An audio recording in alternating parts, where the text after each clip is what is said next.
everybody, it's Vertical Sandwich. Welcome back to Let's Play Ni no Kuni. This is post-commentary, because I was grinding for familiars, and I was leveling up some familiars and stuff. And doing some bounties, and I just wanted to mush it all together. The video is going to be a little long. So, we metamorph our, well, our sap dragon into a snap dragon, and then you can only metamorph, you only get one of these in the game. So, you can either choose scrap dragon or nap dragon as your next one. And then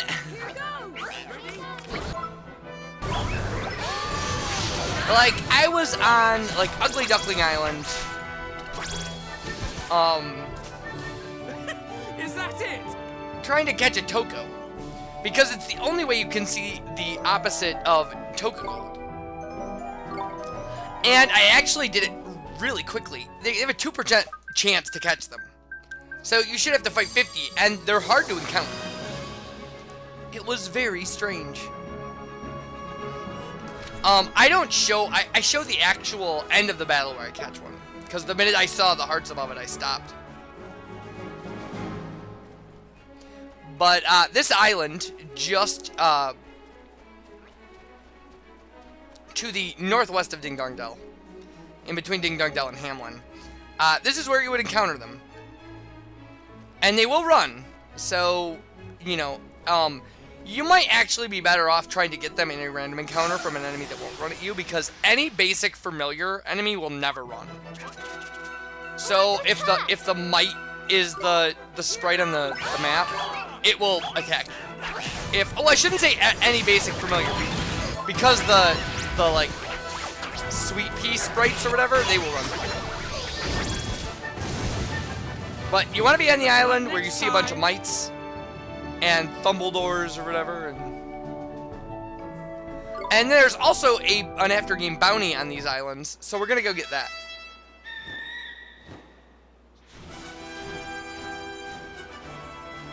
Now, my goal in this post-commentary, which I succeeded doing, was to catch another Dinosaurus and a Toko. And I like how we, like, scared the warbird. So this is the warbird. Here we go. When you I catch another Dinosaurus, and I take the one I'm given and I make it a Catastropherus or whatever. And I make the other one whatever the other thing is. You don't want to do that. Trust me, if you catch another Dinosaurus, just make them both Catastropheruses or whatever.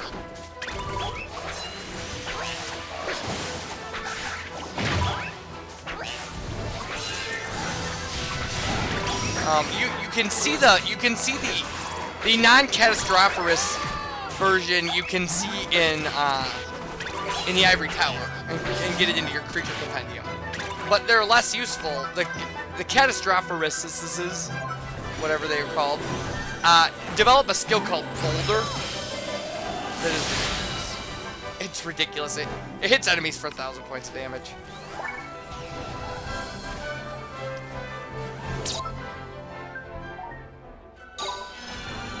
I'm running around right now, and I just recorded video like 143 or something.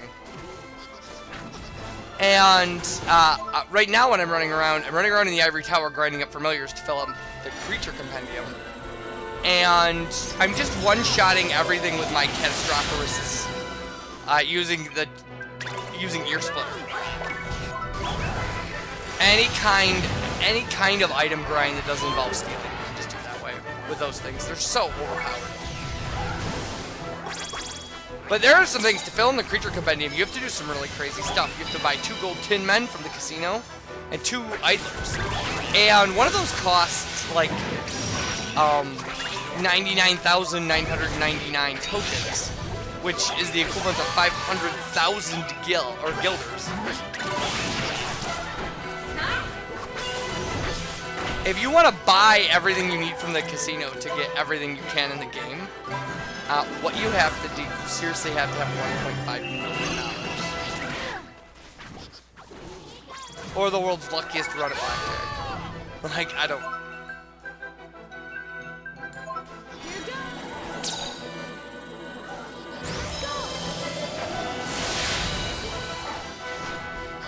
And the only way, the best enemy to grind Guilders is the gold Toko Gold.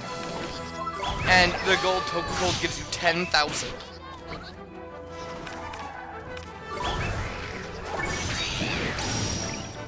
So I underestimated how much time these bounties took when I was doing the math in my head about how long these videos would be. Well, we cover a lot of weird stuff in here. Like we put during this post commentary, we put Marcus in our party. We showed the sprites for him for Yule and Castaway Cove because he does have different sprites for wearing swimwear and winter wear. And then we keep him in our party for a while, because a little later we're gonna need Swain's steel ability back. So.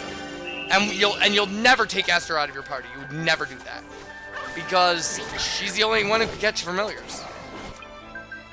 And you definitely don't want, you know,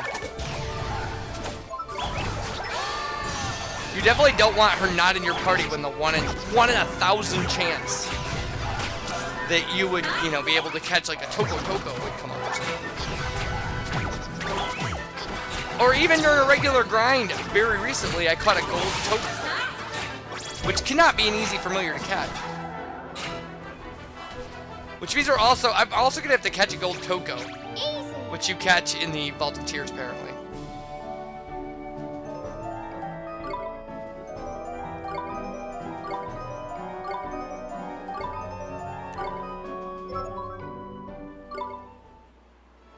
Just to get that up to the reason we're catching a Toko, by the way. They're not amazingly useful, but it's the only way you'll see the non-Toko cold. Doko Toko, I think, is the name. So I should have chosen Scrap Dragon. I chose Nap Dragon because I'm a fool. And if I'd chosen Scrap Dragon, I chose Nap Dragon in my last file, and I could have shown you Scrap Dragon, but now I cannot. And I'm not playing through this game a second time to show you Scrap Dragon. I'm sorry. So, there's going to be cuts after these bounties of me just turning in the bounties.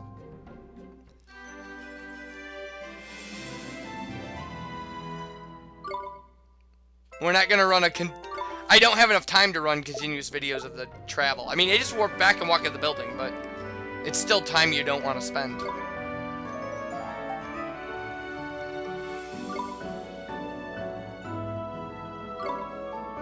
So, I did catch a Dinosaurus, and you catch these on the steps above the Temple of Trials.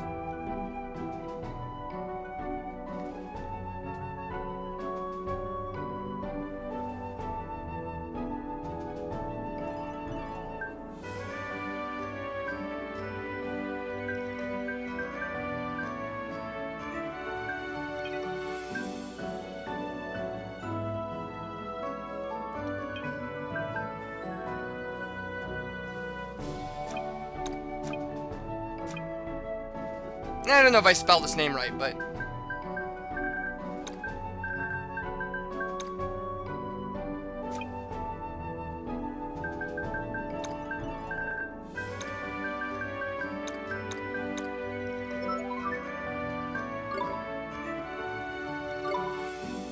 there may be a Y in Snyder.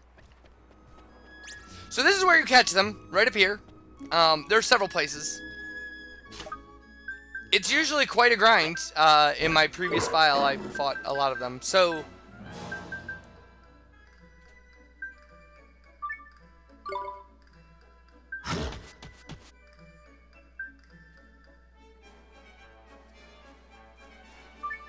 that's the one you definitely want to go for.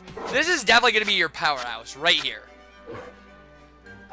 And now we know we've seen all of these guys in the creature compendium, because this is the one you can't see without evolving. I know it's metamorphosing, but whatever. We all know it's evolving. We all know this is Pokemon. All right, so here is this is my pause when I realized I was about to catch a Toko.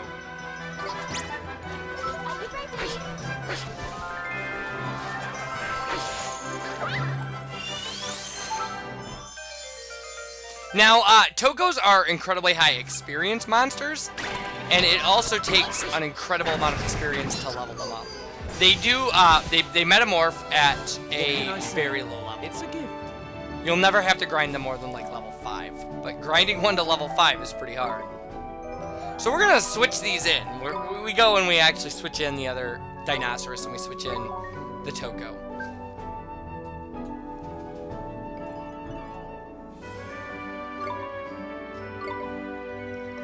I like Toko Coco, but we don't name him that.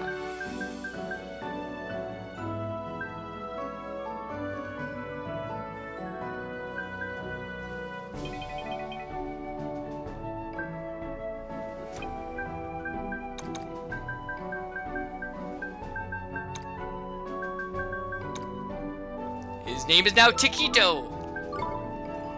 And I know that's not how you spell Taquito. It's supposed to be funny. All right, we did go talk to Old Father Oak because I've been forgetting to do that. And I think this is the last dialogue you can possibly get. We may have missed some items. There are good guides about exactly when you need to talk to him to get, dialogue and stuff. I just can't believe I forgot it. I just stopped following the guide. I kind of knew where I was going with this thing. So we will talk to him. He will talk about, the real story of the White Witch.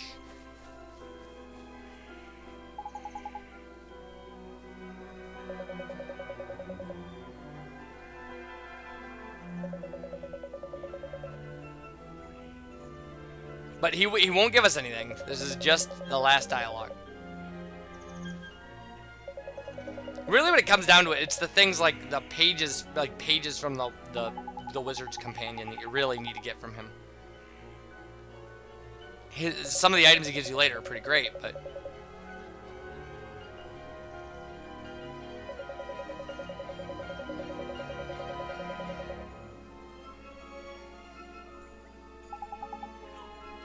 And he just tells us to stay the course. He's like, yeah, you're a good boy, you need to beat that woman up. There, I summarized his dialogue perfectly, I'm sure.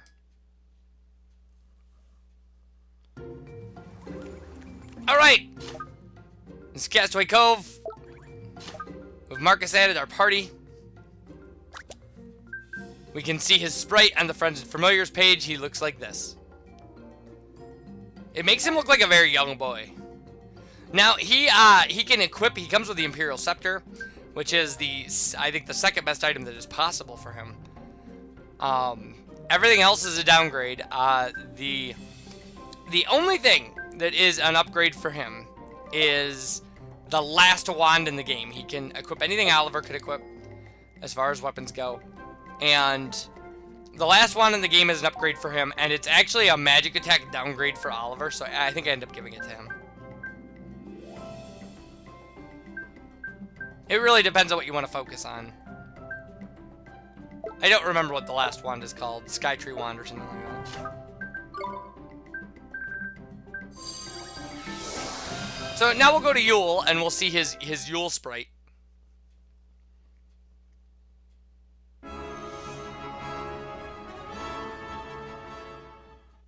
Because you wouldn't otherwise see these. You would never get him at a point in the game where you're going to actually have cutscenes in these places. So, it is fun that they design these. Especially the Castaway Cove one, because you would never, ever, ever need it.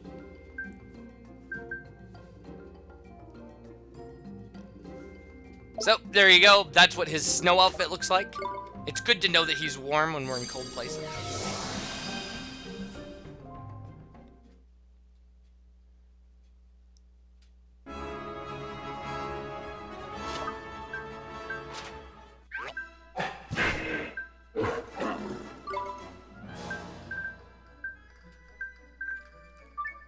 And so now that we know how we're metamorphosizing this guy, we can go ahead and do that, and then we have one of each. Don't get me wrong, this guy is still a real power hitter, even in the fire-based category, instead of like the physical attack-based category.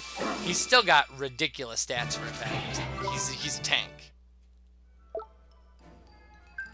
but he's not quite as he's not quite as heavy an offensive hitter.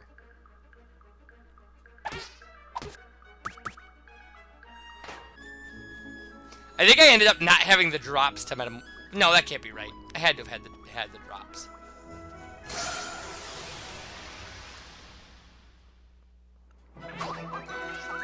Watch this! I have a long way to go for getting some of these trophies. There's a trophy for having 250 familiars, but I think I'm halfway.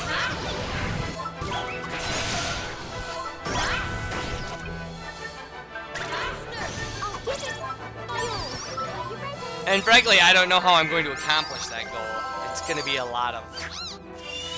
It's gonna be a lot of just fighting with fighting basic battles. I think, putting on Veil and running around in the desert outside Al Mamoon, things like that.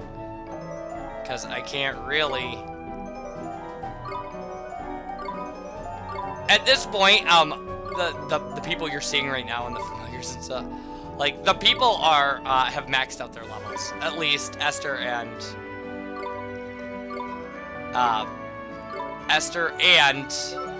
Oliver have. Which is crazy. I mean, your familiars can still level up, so. Alright, and there's a bounty on this island. This is the place we had to fly with Tengri when we first got him. And so, to battle! Here goes!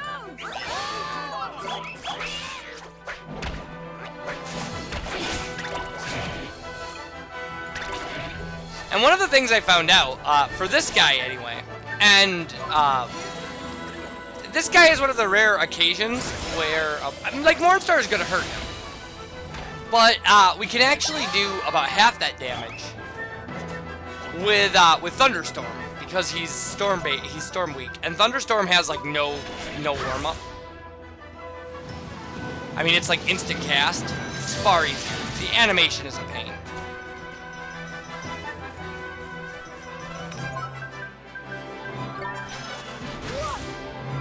But letting our tanky familiars that I have attached to Swain beat this guy up and then just thunderstorming him works out really well.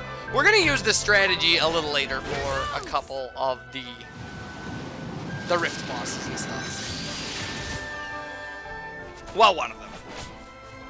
I can't say a couple.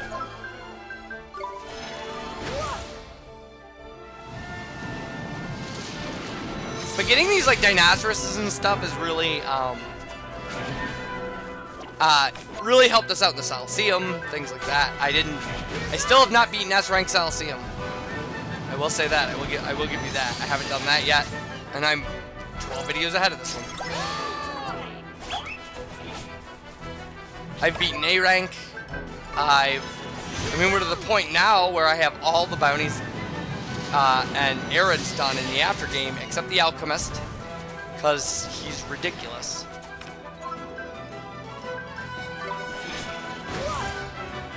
And what else? And I have almost all the Rift bosses done, so we're almost done with the game at video 143.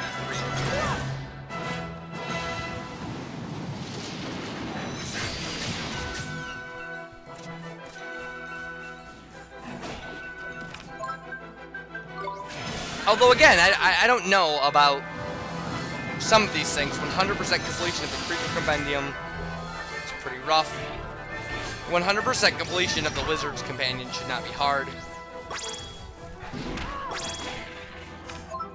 We're very quickly getting to the point where what I need to do is I need to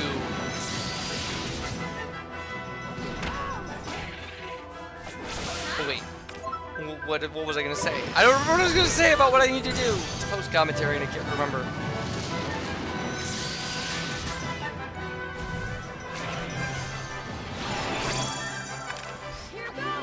I really don't. Oh, my mind's a blank. I got to talk about something else then.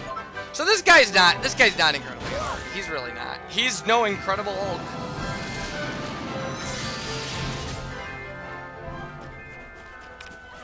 I did some of these, my idea was to do these bounties while I had these familiars that I wanted to level up. Because I thought the bounties would be decent experience, and they are. But the way to level up familiars is and will always be at this point in the game to go grind Toko Colts in the Ivory Tower. I mean, since I've gotten to the point where I can one-shot almost anything with Ear Splitter from my Catastrophosaurus or whatever, it's actually making a lot of sense to just do every fight in the Ivory Tower because they give you rare. The rare drops from some of those enemies are really important for us.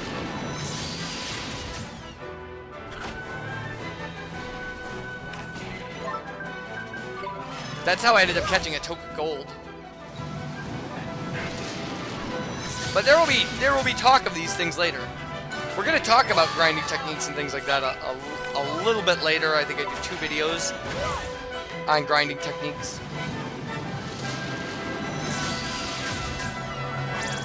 Because there are some alchemy items that have definite grind spots that are still very hard to achieve. And then I also found out that the Limberwood enemy you get, there's only one spot in the game you can encounter those, but you can catch a second one, and I just had to do that. Just catch a second one of the dumb thing. Because that's the only way to see its second, third level metamorphosis.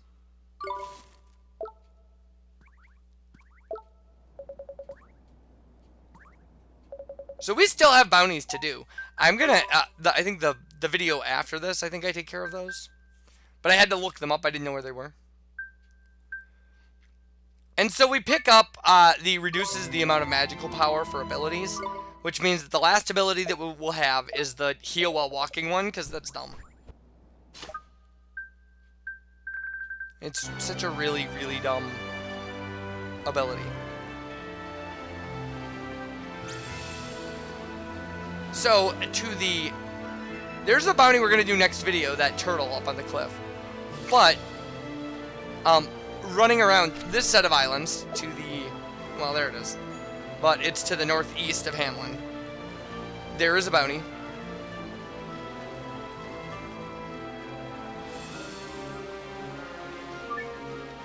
This is another guy we're gonna thunderstorm, I think. To battle then. Although logically he should be weak to fire. Maybe I Mornstar this guy, I don't remember. But he shouldn't be weak to storm. He's a fish. Or a whale, I don't know, this is hard to tell. He could be a mammal, I guess.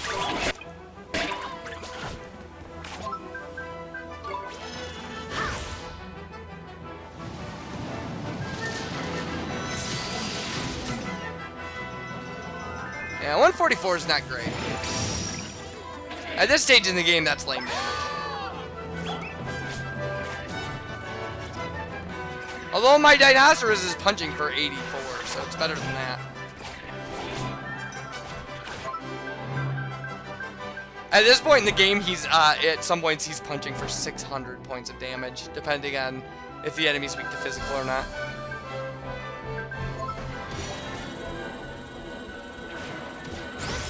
Mornstar is always solid damage for decent magic points. 400 points of damage to an enemy is standard. It's more if they're weak to light, but there's not a lot of that. When you do the refight on Candelabras or whatever his name is, Mornstar is, and Astra is amazing against him. And I know because I just did it.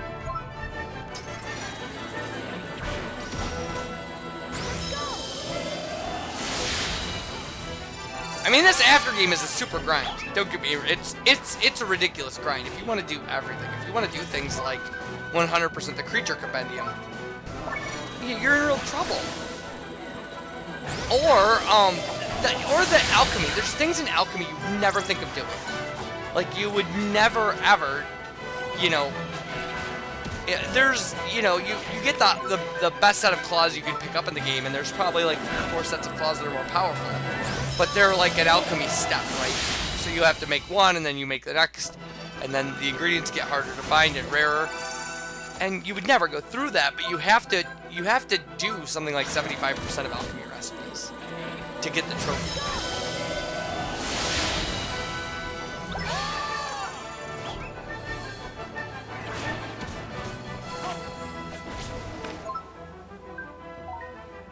So all we have left is to show the end of this battle, the turning in of the bounty, or the collecting of the bounty, and then we actually ended up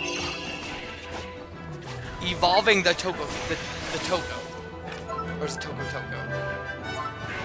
No, it's Toko, and then the next one's Toko, and then it's Toko Cold and Doko Toko are the final populations.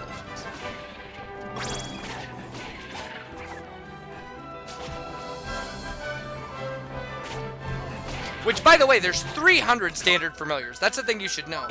In the creature compendium, there's 300 standard familiars. And it's something like by, you know, through the normal course of the game, you should encounter 292 worth. And I think 2 of them you have to buy or something, or the 2 from the casino or something. I have a space for I have a space for 2 sets of them that I haven't seen yet. And I'm late in the game. I shouldn't have not seen anything. But one of them is the Idler, which you can only get by buying from the casino. And like I said, you need 2 because that's the only way to see both of his final forms. So here we go. He's going to evolve. And I like the way he moves around. He's adorable. He's a very adorable familiar.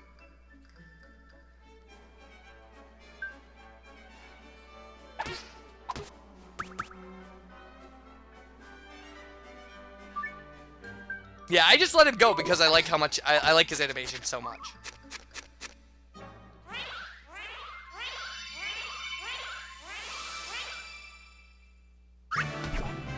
So there we go. He's still adorable, just a slightly darker shade of green. So when we come back, live commentary for at least 12 videos. And a lot more after game stuff. A lot of jumping around and grinding and collecting things. And beating after game bosses. And some more bounties.